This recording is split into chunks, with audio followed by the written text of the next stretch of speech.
다음은 경기 부천 원미갑 출신의 더불어민주당 김경협 의원 나오셔서 질문해 주시기 바랍니다.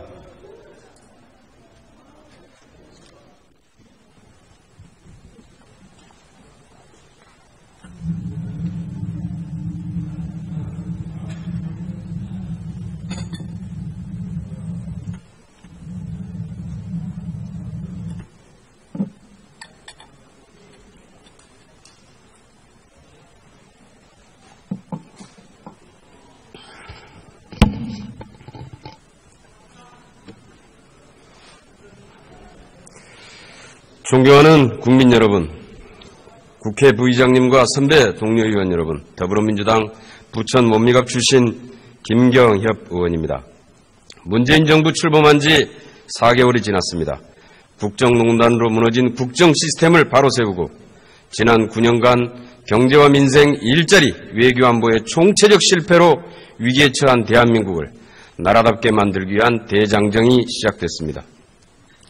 부패와 특권, 불공정과 갑질의 적폐를 청산하고 황폐화된 국민의 마음을 치유하여 원칙과 상식이 통하는 세상, 희망이 꽃피우는 나라를 만들기 위해 100대 국정과제를 설정해서 주춧돌을 놓고 기둥을 세워가고 있습니다. 그러나 출발부터 순탄하지만은 않은 상황입니다. 곳곳에 암초와 가시밭길이 버티고 있습니다. 운전석에는 앉았지만 지난 9년간 방치된 차는 기름이 떨어졌고 배터리는 방전되어 있으며 타이어는 펑크나 있어서 시동조차 잘 걸리지 않고 있습니다. 지난 9년간 차 주인 행세를 하며 폐차 직전까지 몰고 간 세력들은 고장난 차의 수리조차 방해하면서 차가 출발하려고 하면은 스스로 몸을 차에 부딪히고 나서서 다쳤다고 주장하면서 정치보복을 주장하고 있습니다. 차가 덜컹대면 무능하고 실패한 운전자라며 운전석에서 내려오라고 행패를 부립니다. 우리 정부의 발표는 믿지 않으면서 근거도 없고 검증되지도 않는 외국에서의 언론 보도나 외국의 정치인의 일개인의 주장을 철석같이 믿고 그것을 가지고 비판을 합니다. 티끌만큼이라도 지난날의 잘못을 반성한다면 지금이라도 여야정 협의체 구성 등 국정개혁에 동참하길 촉구하면서 오늘 대정부 질의를 시작하겠습니다. 총리께 질의하겠습니다.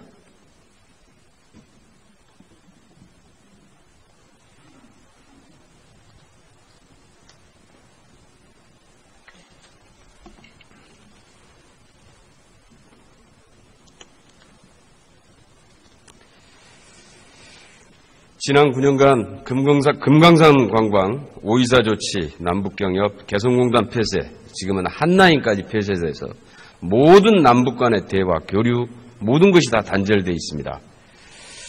이런 상황에서 작은 오해나 실수 하나로 굉장히 폭발력이 있는 충돌이 발생할 수도 있는 일촉즉발의 위기 상황이라고 생각합니다. 이러한 위기 상황을 타개하기 위해서 또한 다시는 이러한 실패를 되풀이하지 않기 위해서 지난 과정을 면밀히 분석하고 원인을 찾아내서 대책을 세울 필요가 있다고 생각하는데 동의하십니까? 네. 사드 배치의 경우 박근혜 정부는 성능이나 안보적 실효성조차도 검증이 안 된 상태에서 외교적, 경제적 실효성에 대한 대책도 부작용에 대한 대책도 없이 기습적으로 배치를 결정했고 대선 와중에 임시 배치까지 했습니다. 이로 인해서 국론 분열과 부작용, 외교적, 경제적 손실 또한 막심합니다. 사드 배치 과정의 전반의 과정을 한번 조사하고 그 원인들을 분석해 볼 필요가 있다고 생각하는데 어떻게 생각하십니까? 네.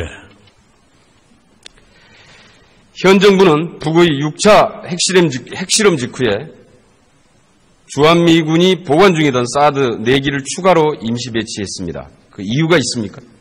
네. 대선 과정에서부터 말씀드린 것처럼 6차 핵실험은 더 이상 우리가 방치할 수 없는 위기의 고조라고 보았고요. 또 국제사회가 그것을 제어하지 못했다는 점에서 이제 사드 배치 같은 최소한의 방어 조치가 필요하다 이렇게 판단했습니다. 불가피한 조치다. 네. 대통령 러시아 순방 중에 맞춰서 배치 일정을 잡았다는 일각의 주장에 대해서는 어떻게 생각하십니까? 우연히 시기가 일치됐을 뿐입니다. 9월 초였다는 건 예전부터 다 예고됐던 일이고요. 네. 러시아 순방하면서 사드 배치를 할 리는 없겠죠? 하필이면 그렇게 하겠습니까? 앞으로 정식 배치하기 위한 절차가 남아있지요. 네, 일반 환경 영향 평가를 거치게 되어 있습니다. 기반 공사를 해야 되고, 네. 그 기반 공사를 하기 위해서는 일반 환경 영향 평가를 해야 되고, 부지 공여 절차를 이행해야 되지 않습니까? 네, 환경 영향 평가가 끝나면은 국유재산 특례법상에. 네. 만약에 일반 환경 영향 평가가 부적합으로 나오면 어떻게 하시겠습니까? 네, 미리 가정을 전제로 말씀드린 건 온당하지 않다고 생각합니다. 그러나 원칙대로 해야 할 것이라고 봅니다. 정식 배치하기 전에 중국이 북한을 설득하거나 대북 제재에 적극적으로 참여해서 북핵 문제의 실마리가 풀리면은 사드 철회는 가능합니까? 그 단계가 될지 어떻게 될지 모르겠습니다만 논의의 여지는 생긴다고 봅니다. 지난 정부의 대화 없는 제재 9년 동안 북의 장거리 미사일 발사는 5차례, 탄도미사일 발사는 11차례, SLBM 발사 시험 4차례 발생했고 지금도 그 후과는 계속되고 있습니다. 대화를 전면 중단하고 대북 압박 정책을 구사하는 기간 동안 북핵과 미사일 개발은 브레이크 없는 질주의 시기였습니다. 북한은 마음 놓고 핵미사일 개발을 가속화했고 이제 거의 완성 단계에 이르렀습니다. 지금도 보수 여당은 대화는 하지 말고 제재만 하라고 주장하고 있는데 제재만으로 북핵과 미사일 해결 가능합니까?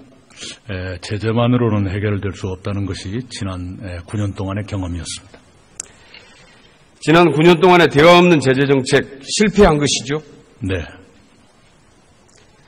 강력한 안보 주장하며 9년 동안 풍선 전단이나 날리고 대북 확성기 볼륨 높이면서 방산 비리로 국민 세금만 낭비하다가 야당이 되자 난데없이 전술핵 개발을 들고 나오고 있습니다. 자유한국당의 홍준표 대표는 엊그저께 자체 핵 개발 주장을 하고 있는데요. 자체 핵 개발을 위해서는 먼저 NPT 탈퇴를 해야 되지요? 네, 그렇습니다. NPT 탈퇴하고 자체 핵 개발에 착수하면 대북 수준의 국제 제재를 감수해야 될 텐데 우리 경제가 버틸 수 있습니까? 우리 경제는 대외 의존도가 매우 높은 체제를 가지고 있습니다. 북한처럼 자력갱생하는 그런 체제와는 판이하기 때문에 우리는 훨씬 더 대외적으로 취약하다 이렇게 말씀드릴 수 있겠습니다.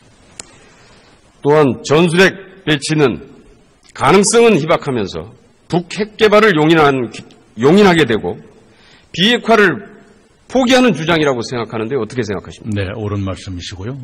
동북아의 핵 도미노 현상이 몰고 올 파장과 리스크를 충분히 고려해야 한다고 생각합니다. 네.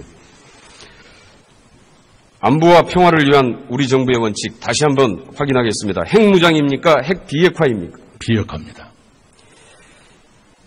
이번 한미 정상통화에서 미사일 탄두 중량 제한 해제를 했습니다. 그렇죠? 네. 역사상 없던 일입니다. 대단히 큰 성과라고 생각합니다. 사실상 미사일 탄두 중량 제한의 해제 효과가 전술핵 배치에 상응하는 반격의 효과를 가져온다는 얘기가 있는데 어떻게 생각하십니까? 네, 옳은 말씀이시고요. 그 핵에 관해서는 우리가 미국의 핵우산 아래 들어가 있고 이른바 확장 억제 안에 들어가 있다는 것이 한미 공동선언에도 재확인되고 있기 때문에요. 전술핵 배치보다 더 강력한 방패를 가지고 있다 이렇게 봐야 될 것이고요. 미사일 탄두 중량 제한 해제는 또 다른 방어력을 키우는 것이니까요. 매우 중요한 의미가 있다고 생각합니다. 앞서 어떤 여당 의원님의 주장 중에 평화협정을 체결하면은 주한미군을 철수해야 됩니까? 그것은 한국의 동의 없이는 불가능한 일입니다.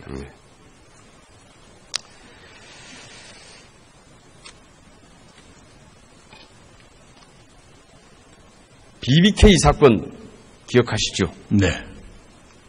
2007년 12월 5일 BBK 사건 관련해서 검찰은 당시 이명박 후보는 BBK와 어떠한 연관도 없다고 수사 결과를 발표했습니다. 특히 검찰은 LKE뱅크가 이명박 후보가 보유한 BBK 지분 61만 주를 49억 999만 5천 원에 매입한다고 기재된 소위 이면 계약서는 위조됐고 LKE뱅크가 이명박 후보에게 입금한 사실이 없다라고 수사 발표하면서 이것을 근거로 해서 이명박 후보는 무혐의다 이렇게 처분을 했습니다. 그런데 자료를 보시면 알겠지만은 검찰의 수사 기록에 LKE뱅크가 2001년 2월 28일 이명박 후보의 계좌에 해당 금액을 입금한 것으로 되어 있습니다. 스모킹 건입니다. 검찰이 이명박 후보에게 입금된 사실을 확인했으면서도 정작 발표 때는 입금 사실이 없었다라고 한 것입니다. 부실 수사를 넘어서 은폐 수사 의혹을 가질 수밖에 없는데 어떻게 보십니까? 네, 사실관계를 좀 확인할 필요가 있겠습니다. 사실이라면 좀 더 명확한 규명이 필요한 문제라고 봅니다. 법무검찰개혁위원회에서 다루는 검찰의 과거사 문제이고 BBK 사건 은폐 부실 수사 의혹도 포함해서 우선 조사해야 하고 이명박 전 대통령이 연루 부분 혐의가 확인되면 재수사해야 한다고 보는데 동의하십니까? 이 문제는 대법원까지 거친 사건입니다만은 그러나 재판 과정까지 드러나지 않았던 새로운 혐의가 드러났다 그러면 다시 들여다볼 필요가 있다 이렇게 봅니다. 프랑스의 세계적인 작가 까미는 과거의 범죄를 벌하지 않는 것은 미래의 범죄에 용기를 주는 것이다라고 했습니다. 정수장학회 영남대 재단으로 불리우는 박정희 군사정권이 강탈해서 현재도 박근혜 전 대통령의 측근들이 재단을 사실상 장악하고 있습니다. 최순실 국정농단 사건의 미르재단, K스포츠재단도 여기에서 배운 것입니다. 우리 사회가 청산해야 될 대표적인 유신적폐이자 작물입니다. 도둑이 주인으로 둔갑한 현실에 눈 감은 것은 사법정의의 실종입니다. 특별법을 제정해서라도 진상을 규명하고 피해자를 보상하고 억울한 피해자들의 명예를 회복시켜주고 공익적 이사진으로 교체해서 실질적인 사회 환원의 필요성이 있다고 보는데 총리께서는 어떻게 생각하십니까? 네, 원칙적으로 동의합니다. 그 문제를 해결하기 위한 특별법안이 국회에 제안되어 있는 것으로 압니다. 빨리 처리되길 바랍니다. 네, 총리 들어가셔도 좋습니다. 외교부 장관께 질의하겠습니다.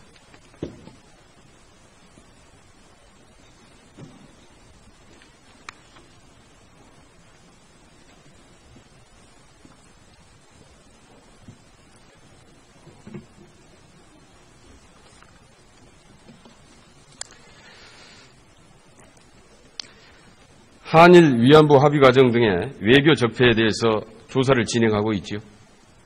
네, 합의의 내용 그리고 그 합의에 도달한 그 경과 과정에 대해서 외교부 장관사나 TF를 만들어서 지금 검토를 하고 있습니다. 조사 결과가 나온 게 있습니까? 그 활동 내용을 비공개로 하고 있기 때문에 그 전반적인 결과가 올해 말에 나오기 전까지는 그 내용을 공개를 하지 않는 원칙을 갖고 지금 활동을 하고 있습니다. 사드 문제로 인해서 한중 관계가 대단히 악화되어 있는 상황인데요. 중국과 대북 공조로 대화를 이끌어내고 사드 배치로 인한 외교적, 경제적 부작용의 완화를 위해서 한미중 고위전략협의체의 구성이 필요하다고 보는데 장관의 견해는 어떻습니까?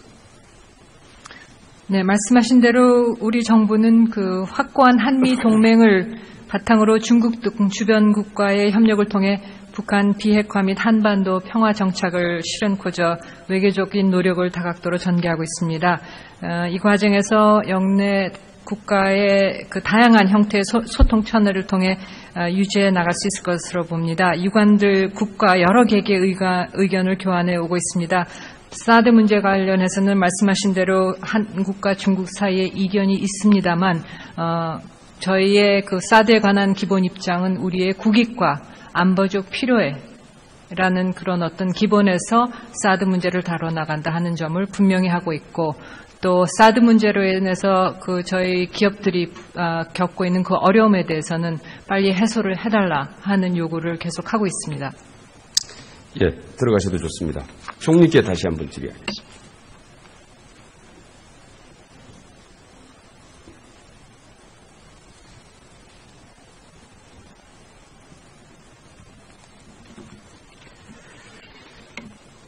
우리나라의 ODA 사업 규모가 금년 예산으로 보면 2조 6,400억 원 규모입니다. 지난 5월달 감사원 감사 결과를 보면 분절화되어 있어서 원조사업 효과가 떨어진다. 분절화 개선하라 했는데 개선하지 않았다. 유무상 사업 간에 연계가 없다. 병원 하수처리장 세웠는데 사용도 못한다. 요약하면은 컨트롤타워 기능 부실, 집행은 중구난방, 국익은 실종, 전혀 외교 정책에 부합하지 않고 있다. 이런 지적입니다. 아프리카의 코리아 에이드 사업, 미얀마의 K타운, 이란 K타워 사업, 이거 잘 아시죠? 네. 박근혜 정부에서 최순실 등 국정농단 세력들이 군침을 흘리면서 덤벼들었던 적폐 사업들입니다. 근본적인 문제는 ODA 사업의 컨트롤타워 기능이 대단히 중요하다고 생각하는데요. 우선 첫 번째는 이러한 ODA 사업은 외교 정책의 중요한 수단이다라는 데 대해서 동의하십니까? 네, 그럼요. 그리고 이것에 대한 지금 현재 이 국제개발협력위원회가 총리실 산하에 설치되어 있죠. 그렇습니다. 네. 이게 제대로 지금 기능을 하고 있다고 보십니까? 네, 형식적으로 운영되어 왔다고 생각합니다. 개선해야 됩니다. 네. 외교 정책의 관점에서 외교부에서 ODA의 전반적인 사업 계획은 세우더라도 정부 부처에 흩어져 있는 사업들을 점검하고 통합 관리하는 것은 총리실에서 제대로 네. 역할을 해야 된다고 생각합니다. 동의하시죠? 네. 예, 들어가셔도 좋습니다.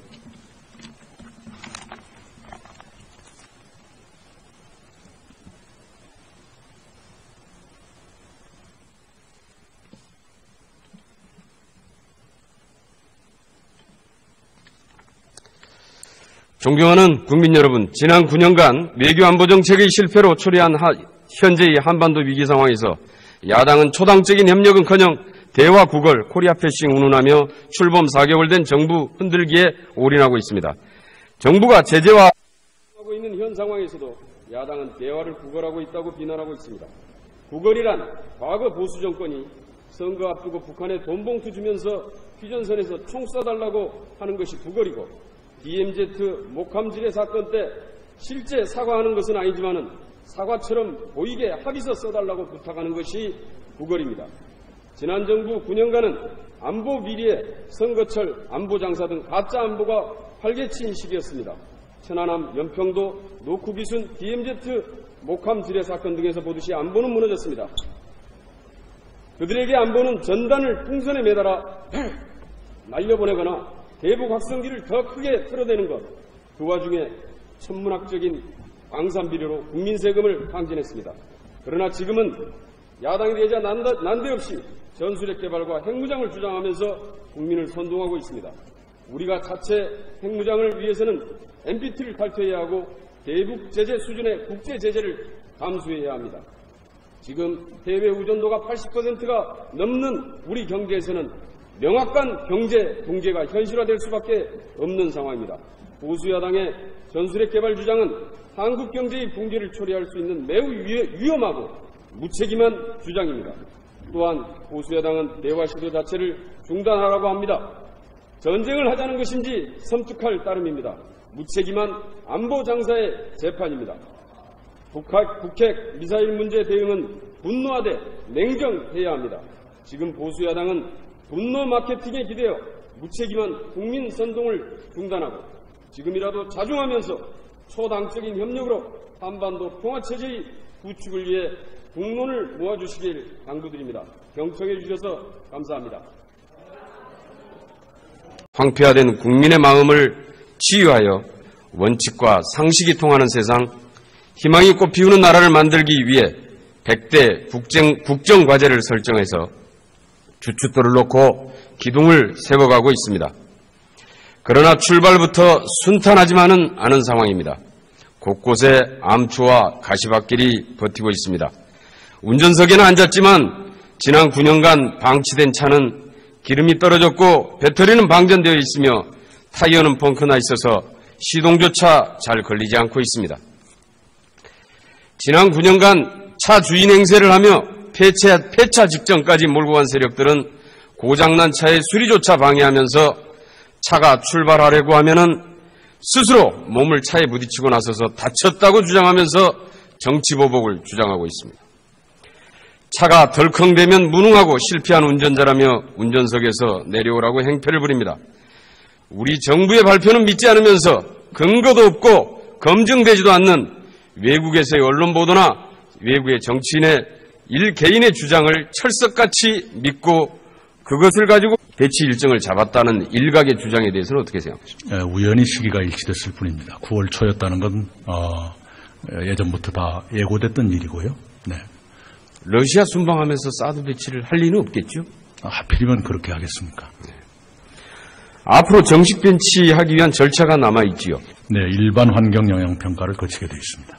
기반 공사를 해야 되고, 네, 그 기반 공사를 하기 위해서는 일반 환경 영향 평가를 해야 되고, 부지 공여 절차를 이행해야 되지 않습니까? 네, 환경 영향 평가가 끝나면은 국유재산 특례법상에 네, 만약에 일반 환경 영향 평가가 부적합으로 나오면 어떻게 하시겠습니까? 네, 미리 가정을 전제로 말씀드린 건 온당하지 않다고 생각합니다. 그러나 원칙대로 해야 할 것이라고 봅니다.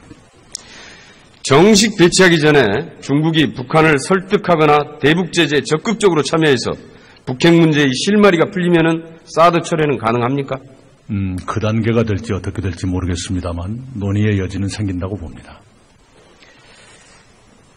지난 정부의 대화 없는 제재 9년 동안 북의 장거리 미사일 발사는 5차례, 사드 배치의 경우 박근혜 정부는 성능이나 안보적 실효성조차도 검증이 안 된 상태에서 외교적, 경제적 실효성에 대한 대책도, 부작용에 대한 대책도 없이 기습적으로 배치를 결정했고 대선 와중에 임시 배치까지 했습니다. 이로 인해서 국론 분열과 부작용, 외교적, 경제적 손실 또한 막심합니다.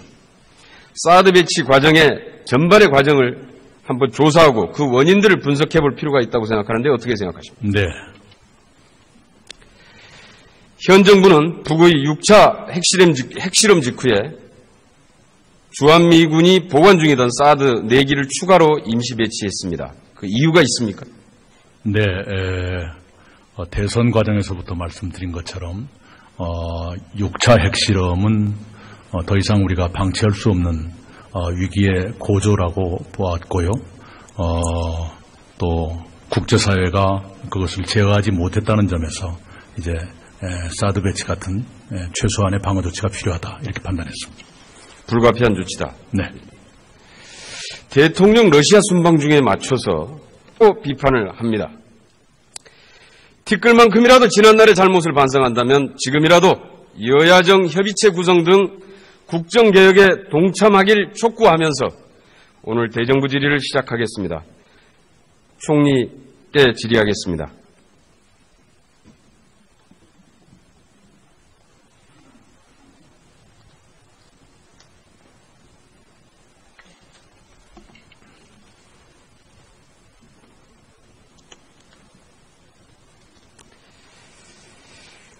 지난 9년간 금강산 관광, 5.24 조치, 남북경협, 개성공단 폐쇄, 지금은 한라인까지 폐쇄돼서 모든 남북 간의 대화, 교류, 모든 것이 다 단절되어 있습니다.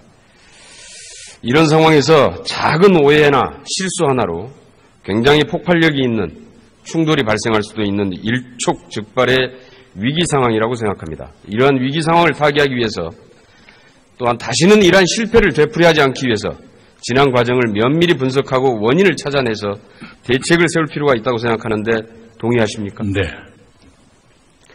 다음은 경기 부천 원미갑 출신의 더불어민주당 김경협 의원 나오셔서 질문해 주시기 바랍니다.